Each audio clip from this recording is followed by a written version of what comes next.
Aisuebeogun. Please help me celebrate Dr. Richard. Thank you very much.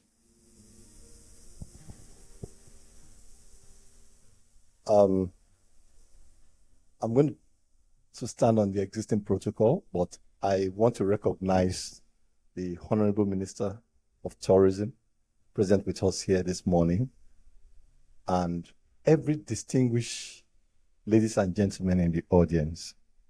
It is indeed my pleasure to present this paper titled Liberalization of African Skies, the Way Forward. So the key discussion is the way forward. What is known is that African skies has been liberalized in the last couple of years. In fact, in the last 30 years. However, what have we achieved? And if we have not achieved the dream of the founding fathers of the liberalized African skies, what then do we need to do to achieve that? Well, first of all, let's appreciate the continent Africa. So we know where we're coming from, and then we know where we are and where we want to go. So from the north to the south in Cape Town, it's about 8,000 kilometers in length. And from the east, and when we talk about the east, we're looking at not the Horn, but Mombasa in Kenya, down to Cape Verde in the west. It's about 7,400 kilometers in width. That's Africa for you. It has a total landmass of about 11.7 million square meters. Very interesting. And interestingly, Africa has second largest population in the world, 1.46 billion people. And of course, you know that Africa is made up of about 54, 55 countries in Africa. So it's a huge continent, huge potential market, economic market. Now, if you have this mental picture, the question then is, how well have air transports been harnessed in Africa and contribute to the growth of Africa? Clearly, air transports, interestingly, compared to the other mode of transportation in Africa, has a stronger advantage. And that's what we almost appreciate, because if you're going to go by rail from the south end in Cape Town all the way down to somewhere in Casablanca, definitely it will take us days. And if you're going to go from somewhere here in Cape Verde, just after Dakar in Senegal, all the way down to somewhere here in the Horn, or around Mombasa in Kenya, it will take us days. But if you're going to do that by air, you can be sure that, like every other part of the world, you will get to your destination within 24 hours by air. And of course, within Africa, you get to your destination on an average 8-10 hours across the continent. So that tells us the vital and the importance of air transport in Africa. But have we harnessed it? The potential we have? The answer is no. Why do we say so? We're going to see a number of reasons why we're saying this. Now, the major constraint for the growth of intra-African growth, especially for air transport, is essentially the slow pace of liberalization. So, like I said at the onset, African air transport had been liberalized nearly 3 decades ago. However, the implementation has been very slow among the 54 countries. And you're going to see some data which I will show us. Now, apart from the slow pace of liberalization, there is the over-dependence, and this is very key, on the BASA agreements that is signed between countries, as well as certain key variables that drive the success of air transport, such as taxes.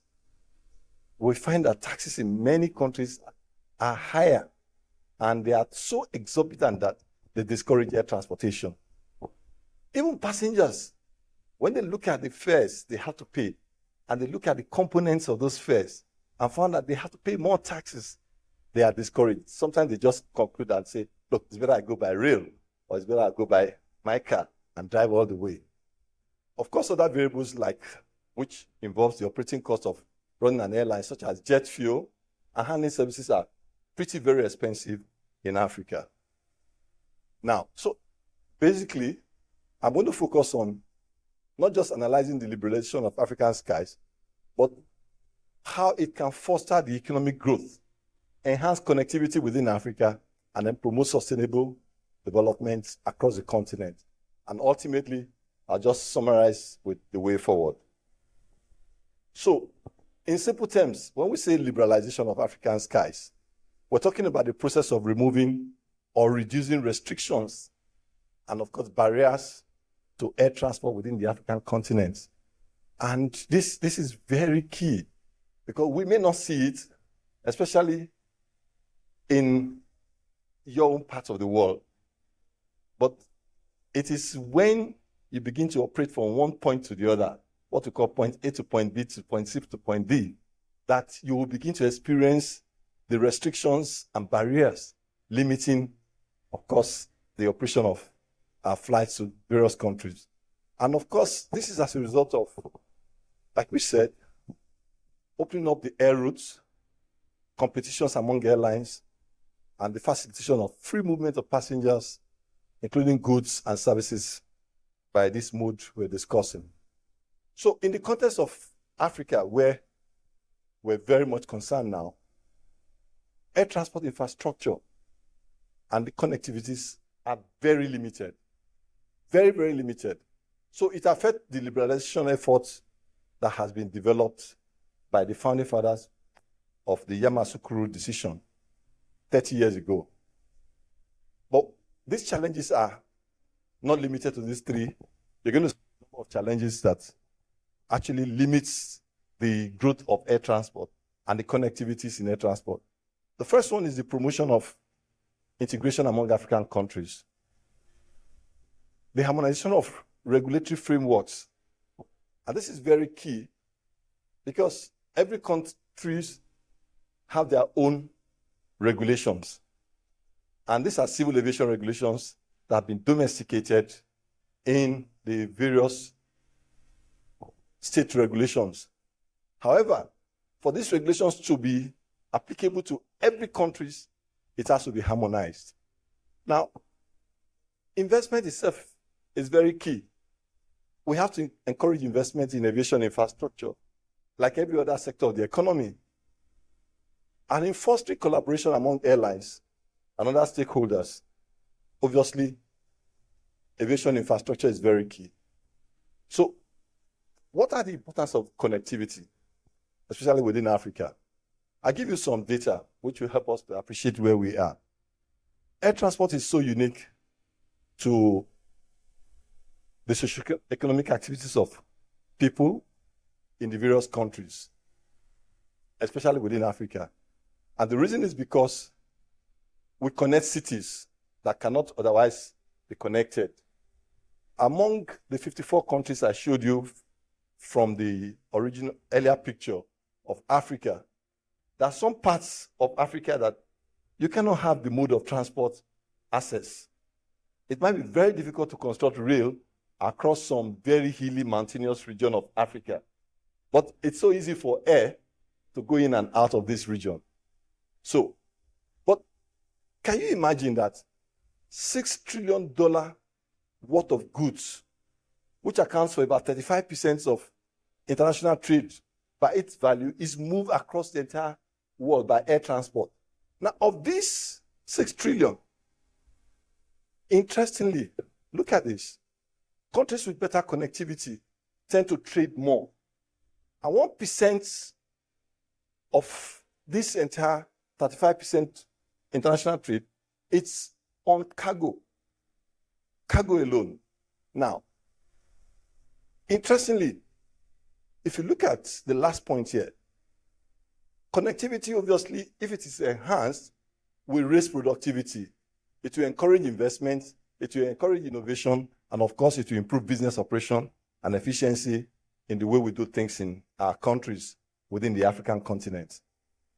And I'll give you an example here. In 2021, 35% of African routes were operated daily. Take note of that. 35% of the entire African routes were operated daily. And only 13% were operated twice daily in the whole of Africa by the airlines operating within Africa. Now, within Africa itself, by 2020, there was a decline by 6%. This is very obvious, especially when we compare to 2019 data. The reason is because of the COVID-19 pandemic. We all know that. But we're not so worried about that because we knew that post the pandemic, air transport was going to grow.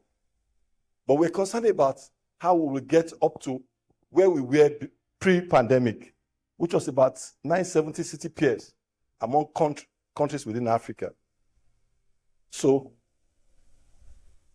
let's look at the situation regarding the implementation of the instrument that was designed to help us achieve connectivity within Africa, which is the Yamoussoukro Decision, about 30 years ago.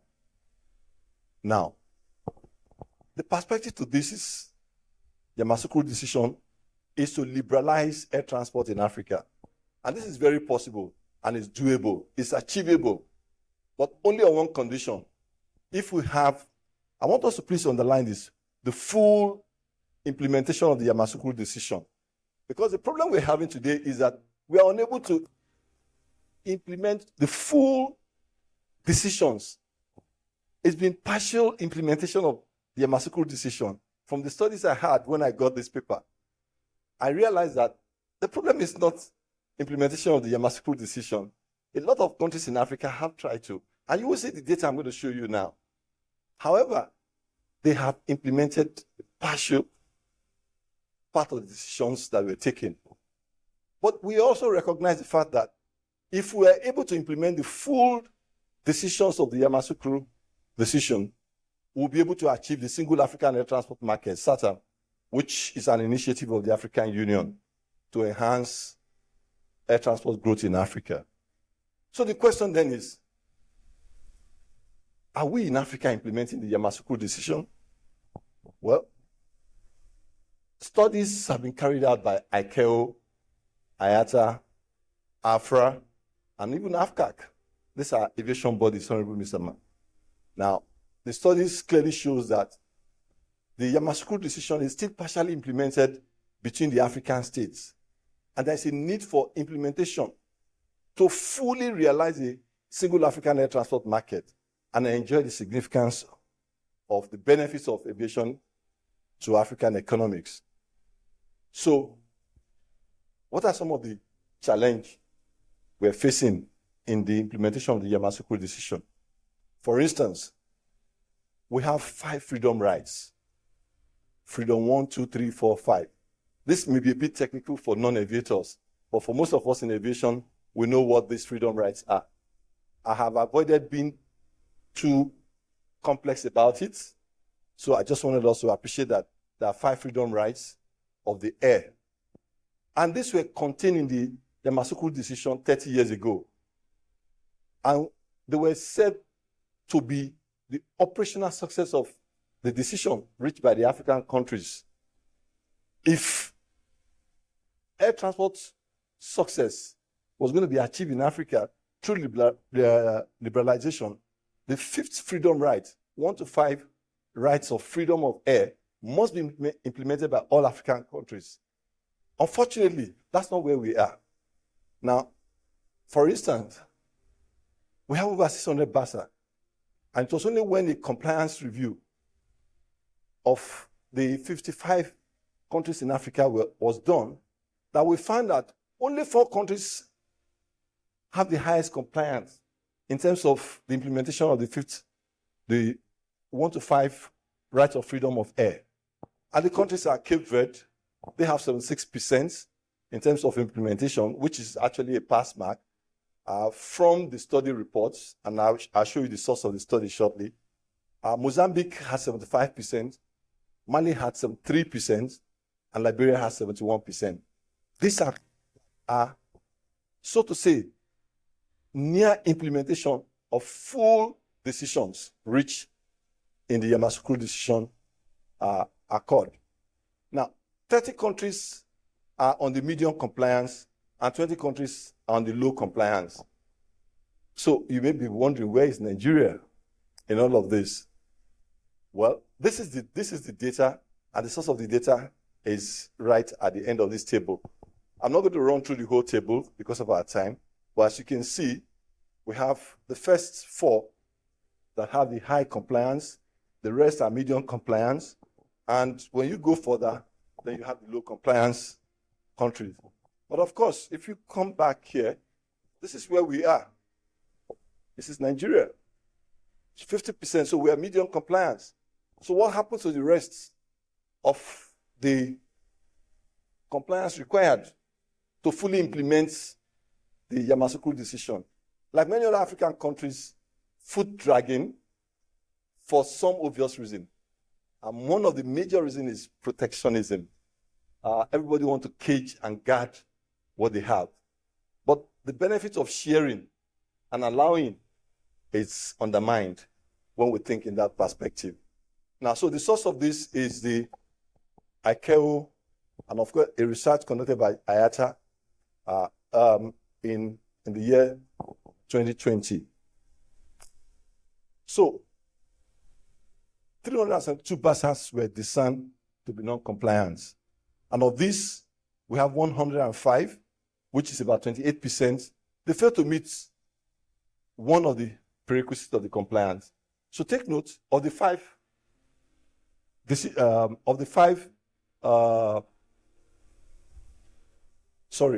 I mentioned the traffic rights. So the 5 traffic rights, take note, you have 28% that fail to meet just one of those prerequisites of the compliance. Now, on the other hand, we have 207 BASAs implemented, which is about 72%. Now, these ones fail to meet 1 or 2 of the same prerequisites of the Yamoussoukro Decision. Sadly, almost all the non-compliance of the BASA, which is about 88%, were as a result of the fact that they failed to meet the 3rd, 4th, and 5th traffic rights. So it means that until, of course, we're able to meet the entire traffic rights, we are unable to implement fully the decision of the Yamoussoukro Accord to enhance connectivity and liberalize African air transport market among the countries of Africa. So the provision of the 3rd and the 4th traffic right is the major obstacle, towards the implementation of the Yamoussoukro Decision in Africa. And each time we talk about Yamoussoukro Decision, we're talking about the liberalization of African air transport market among the countries in Africa. Now, so what are the issues? I already mentioned one, protectionism. But critically, is the level of safety and severity in air transport in Africa. Then, of course, effective regulations among the countries in Africa. This is being handled, I must say, by AFCAC. AFCAC is the African Civil Aviation Association, and they are doing a good job. AFCAC is headed by a Nigerian, and I'm very proud of that, Ms. Funke Adeyemi. She's the Secretary General of AFCAC, and she's doing everything possible to ensure that regulation, civil aviation regulation within Africa, enhances air transport growth in Africa. Of course, our fleet sizes is very key. I wish George Uris is already here. This week, he was talking about alliances, global alliances, and he talked about conditions precedent to joining members of the 3 major global alliances. One of the conditions is fleet size. You don't just wake up and say you want to join Star Alliance. No. There are conditions you have to meet. Now, also, states are being audited, and the results of those audits have to be fully implemented primarily to ensure compliance to safety. And interestingly, out of the 55 states in Africa, only 22 were found to be below the safety threshold. And this is very sad. Sadly, more is the fact that 10 of these were members of the Single African Air Transport Market, those who have signed that, look, we will implement this. So one thing is to sign to be part of the Single African Air Transport Market. Another thing is to ensure that the severity reduced to the lowest level. And this is something that's key and central to liberalization in Africa. Okay, so we're saying that liberalization enhances connectivity. Of course, it enhances and creates high socioeconomic growth. The implementation level of Yamoussoukro Decision and B.A.S.A. compliance will impact negatively if it is not done fully. We're saying that out of the 607 B.A.S.A. reviewed, 235, which is about 39%, were YD compliant, and 237, 61%, were non-compliant. And this is AFCAC 2020, African Civil Aviation Association Commission. So, sadly, when some members of the Single African Air Transport Market are partially implementing this, it shows that we're really not ready to liberalize Africa and African air transport in particular. So what are the challenges? The roads, the rails in Africa are not developed. Africa needs to take advantage of this air transport market to grow its economy. To achieve this, Africa needs to facilitate growth in terms of the two major obstacles limiting air transport growth. And this is one, high airfare. In the last 2, 3, 4, 5 months, maybe perhaps 1 year now, and President of NANTA is here, we've talked about high airfare, which has been a very limiting and a major challenge to many of us. Not because of the disposable income, but because the airfares were just not commensurate with the reality. Now, of course, the free movement of people within Africa is also a key thing here. We're advocating for single African Union passport, just like you have the EU passport. We're saying if we have this, we will have limitless opportunities to move from point A to point B within the 55 African states. And this will enhance connectivity as well. Operating costs for airlines are key and major challenge. Many of these are exogenous costs, fuel costs, for instance, ground services costs, aircraft financing, whether it's wet lease or dry lease. These are major, major costs that limits connectivity in Africa. Then, of course, the restrictive visa policies. And I like us to take note of this. 75% of African population needs visa to travel. 75% of the population needs visa to travel. And this is from the United Nations World Travel Organization, Visa Openness Report, of which more than 40% require traditional visa. You must go physically to the embassy. So maybe 60% will have access to e-visa, which you can process, or visa on arrival. But the traditional visa is that you have to go to the embassy, fill out the form, appear, and say everything about your grandfather before you get a visa. Now, unequal pace in the implementation of liberalization among the countries is also a key limiting factor. And of course, the lack of commitment by the states to single African air transport markets, or what we call let's move on because of my time. Now, so we need to improve liberalization in Africa. And how do we do this? Let's appreciate the size of the country, the continents, and each country. Let's look at the geography and the demography we have in Africa. Interestingly, demography is very key. We have, in the past, people used to say Africa has the older demographic population, but now we have even the mid-size demography. And these are the vibrant young individuals who want to move from point A to point B, and they must be encouraged. Of course, the ease of doing business as promoted by this administration is very, very key and central to connectivity within Africa. So we need to eliminate the barriers, the non-physical barriers and the restrictions. We need to get the fifth freedom traffic rights in place. It must be. That will enable us to fly as we so wishes within the resources available by, airlines who are so designated to operate. Capacity must increase. Traffic regulations must be harmonized. Designations must be allowed. In Nigeria, it's a major issue, and I don't want to go into this debate. People are saying we have multiple designations. Maybe the panelists will ultimately talk about it, but I'm not biased, but I'm saying that, look, designation, whether it's a single designation or multiple designation, the important thing is that we must allow the country to designate airlines to operate into our countries in Africa. Of course, cargo flights must be encouraged because Africa has the potential to feed the rest of the world, and we know that now. So we need to develop the framework, and that's what the civil aviation across the entire African countries are doing now through AFCAC. We need to also establish performance index, key performance index, especially to ensure that there is compliance to the various KPIs as designed by ICAO and domesticated by each state.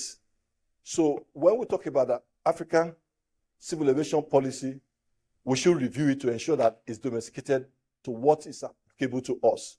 We must support and provide member states to boost their EL score. The EL score is an interesting score. It is an ICAO score which measures the states of safety oversight, capability of every state, and the degree of compliance. And this is very important. Now, so it's not just designating and liberalizing the air transport and allowing everybody to come in, but what is the degree of safety oversight, capability of the states that you are operating into, and what is the degree of compliance by the airlines operating into that state as well. Of course, technical assistance must be provided. So this is what we have in Africa right now. As of 2022, about 95 or let's say 96 million passengers are carried. 2.1% of its passengers compared to the global traffic. 36.8% of it is cargo. About $63 million is contributed to the GDP by air transport in Africa. Air transport in Africa is employing 7.7 million people and 71.6 passengers as a load factor. This is quite good. We're cascading to growth, but it must be fully supported by initiatives such as the single African air transport market that we have. What do we have for tomorrow? With increasing population, with increasing trade, with increasing GDP per income, and the ease of doing business, which of course will become easier travel conditions. Not that we won't have visa, but less cumbersome visa procurement. We're going to have more affordable air travels, more trade, more connectivity. The environment becomes more leisure for travel. And of course, it will promote tourism as well. And ultimately, the growth will be obvious. The intra-African volume will increase by 51% according to IATA. And the average fares will definitely drop by 26%. So we can clamor for drop in airfare, but we need to do certain things to ensure that these airfares drop. That's what we're saying. Now, let's quickly look at this. 145 country pair receiving direct service and frequencies on existing routes out of Africa. That's about 27%. We can do more. If you recall earlier in one of my slides, I had said we have 600 country pairs where African airlines and countries from outside Africa fly into Africa and fly out of Africa. But of course, we can increase this number. So enhancing connectivity across the continent would definitely lead to sustainable development of aviation and tourism. And of course, the airlines platforms will have to bring in more value addition to the passengers.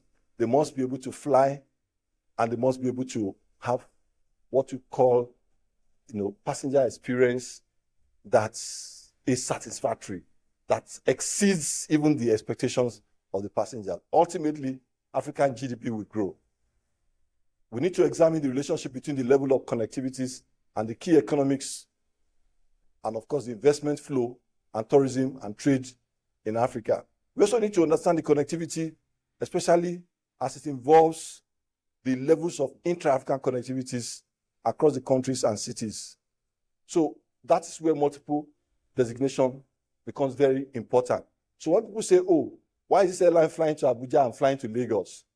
It's not just because the airline is so desired, but there must be, in economics, what we call the pull factor. There must be a pull factor. Why is South African Airways flying to Abuja and Lagos? Why is Nigerian airline flying to only Joburg? Why are they not going to Cape Town? There has to be a pull factor, and that we need to understand to appreciate the connectivity. The forecast is very obvious. Travels will become greener and become more efficient. What's the way forward? Let's go to the way forward. I've talked about all of this, so let's just move quickly to the way forward. Collaboration and coordination among airlines is required to unlock the market in Africa. African airlines must promote and they must advocate, not just by lip service, but with all degree of action, the liberalization of air transport within the continent, and ensure full implementations of the Yamoussoukro Decision. Liberalized air service should be complemented with reforms, and we've talked about that. Visa reforms, for instance, to help promote, travels such as the Rwanda experience, where you can just wake up and decide to go to Kigali in Rwanda, and on arrival, you get your visa. Interestingly, we're saying that all eligible African airlines should test the functionality of the market, especially the 35 countries that have signed the single African air transport market today. And we can also, employ others to sign the single African air transport market. In conclusion, we need to accelerate infrastructure in our airports. If we're talking about liberalizing the air skies, airlines have to operate into the airports. We need to accelerate infrastructure development. So we have to prioritize our investment in aviation. And of course, this investment includes airport investments, air navigation investment. Talking about air navigation investment, people have migrated from terrestrial to satellite navigation systems. What are we still doing with terrestrial? So we have what we call the RVS, Reduced Vertical Separation Minimum. All of these are satellite-based systems that we have to invest in. And when we do, it will enhance air safety and, of course, increase traffic. We have to harmonize our regulatory framework. We have to promote stakeholders' collaboration. The environment is key. Sustainable environment is very key. And for airlines in particular, we want to ensure that we take initiative to mitigate anything that can lead to, of course, reduction in air transport growth in Africa. We want to expand the air transport market by encouraging public-private partnership initiative. This is very key. The government cannot do it alone. So if you have the resources and you meet the requirements from the Civil Aviation Regulation, you're encouraged to invest in air transport in Africa. Africa is still the least connected region by air in the world, ladies and gentlemen. And being the fastest growing continent, as we all know it, with a huge population, 1.46 billion, we're saying that, look, the need to improve air connectivity cannot be overemphasized. All of us need to join and support the single air transport market initiative by the African Union. Of course, it is estimated that frequencies on existing routes will increase by 27% if we liberalize fully. Within the context of Africa African Civil Aviation, African Continental Free Trade Area, it is expected that SATAM will also definitely compete with the countries in Africa. Ladies and gentlemen, I want to use this opportunity to thank Mr. Tony Unachukwu and his team for giving me this rare privilege to make this presentation. And I do sincerely believe that this is the way to go if we want to increase air transport in Africa, if we want to enhance liberalization in Africa, and use air transport to create prosperity for the rest of us in Africa. Thank you very much. Thank you very much, sir.